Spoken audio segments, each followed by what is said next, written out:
Hey Dad, could we go to the library in a minute? It was Sunday afternoon, and Arthur and Alice were sitting down on the sofa feeling bored. These two children were very different, but both enjoy reading. Their mum had gone out shopping, meaning that they were left there with their dad for the day. It was closing in on 5 o'clock. The library would be closing soon. Can we go soon? Alice asked. Okay, off you go, Dad replied. The two children started to walk down the road towards the library.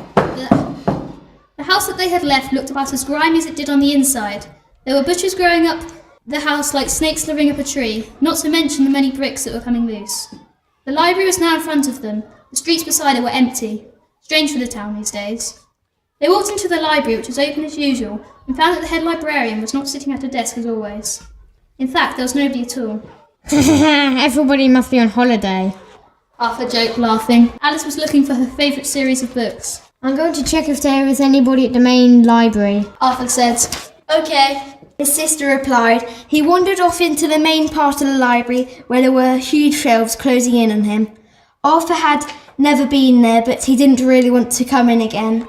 When he looked around, there was nobody. It was completely deserted. He took a step forward.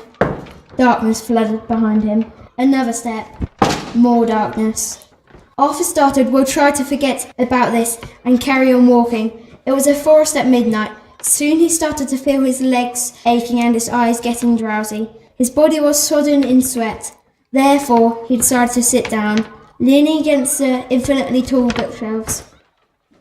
Meanwhile, Alice was still reading her favourite book. She was really enjoying it, engrossed in the present chapter. Soon she realised that Arthur had been away for nearly half an hour. He should be back soon, she thought. Arthur got up and walked round the endless bookshelves. The lights were still flickering off behind him every time he took a step. Suddenly, he heard a voice. "I can see you, nearly there now." His heart was beating fast, his teeth were chattering. Arthur decided to run, but could not help himself look behind him. A distant shadow was strolling towards him. "Ah!" Arthur screamed. He ran, but as he did, he felt a hand on his shoulder. He looked behind him. The hand moved to the other side of his body. He looked the other way and found his dad. Hello, Dad. Arthur said. What was that voice back there?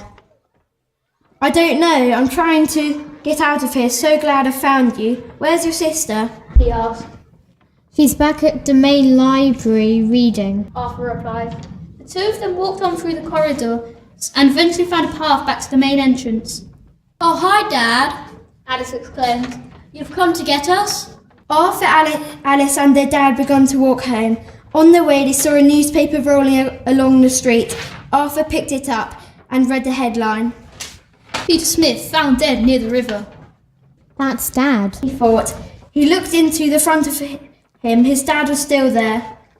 This must be a mistake.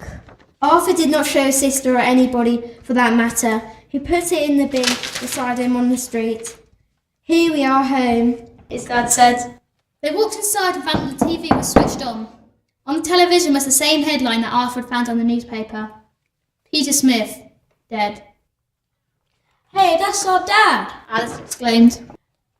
"Wait, who took us home then?"